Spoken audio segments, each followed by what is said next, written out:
Alors, exercice pour retrouver l'expression d'une fonction, cette fois-ci linéaire, dont on connaît qu'une image. Alors, c'est bien sûr pas n'importe quel type de fonction, c'est une fonction linéaire, et c'est parce que c'est une fonction linéaire qu'on a besoin que d'une seule image pour pouvoir retrouver l'expression de cette fonction. Donc, il faut rédiger comme il faut, il suffit pas d'avoir la réponse, il faut savoir la justifier, donc c'est le raisonnement qui est important, et la rédaction. Donc, ce qui est important dans cet énoncé, c'est qu'on a une fonction linéaire et que vous devez connaître les fonctions linéaires. Alors, f est linéaire, donc il faut partir de ce qu'on sait. Qu'est-ce qu'elles ont de particulière, là, les fonctions linéaires? On connaît leur expression. F de x s'écrit sous la forme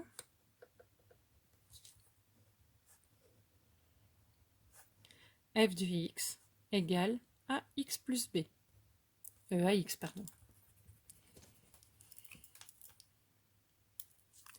Donc, il me manque qu'un nombre, la valeur de petit a. C'est pour ça que j'ai besoin que d'une image.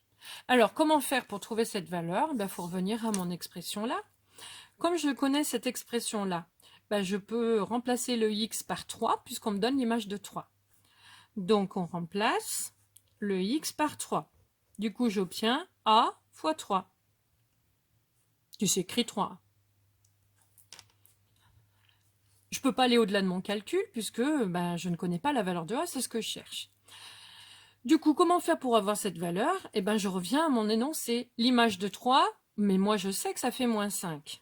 Donc on l'écrit. Or f de 3, c'est moins 5.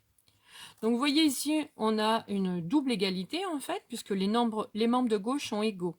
Donc f de 3, c'est pareil que 3a, et f de 3, c'est pareil que moins 5.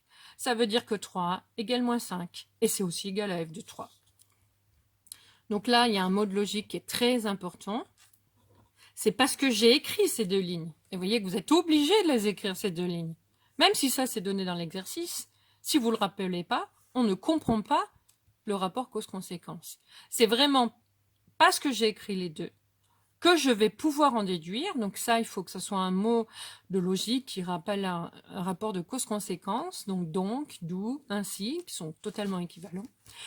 Donc les deux membres sont égaux, donc j'écris que 3 égale moins 5. Donc ça, c'est une équation du premier degré, dont l'inconnu est petit a. Donc on sait la résoudre.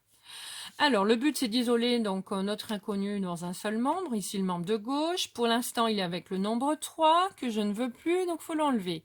Attention, je n'ai pas le droit de faire moins 3 à gauche et à droite, puisque le 3 et le a, ici, ils sont liés par une multiplication. Et l'inverse de multiplier, c'est pas soustraire, c'est diviser.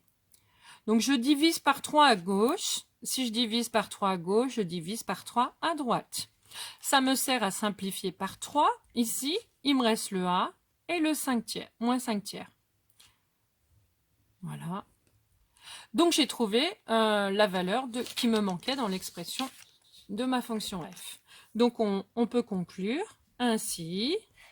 F de x égale moins 5 tiers de x.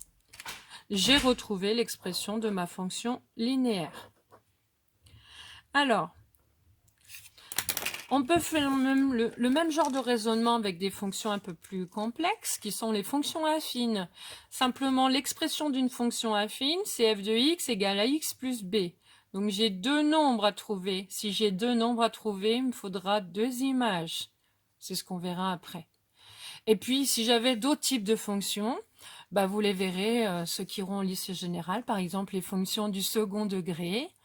Elles ont trois coefficients et donc il me faudra trois images. Mais ça, on n'en est pas encore là.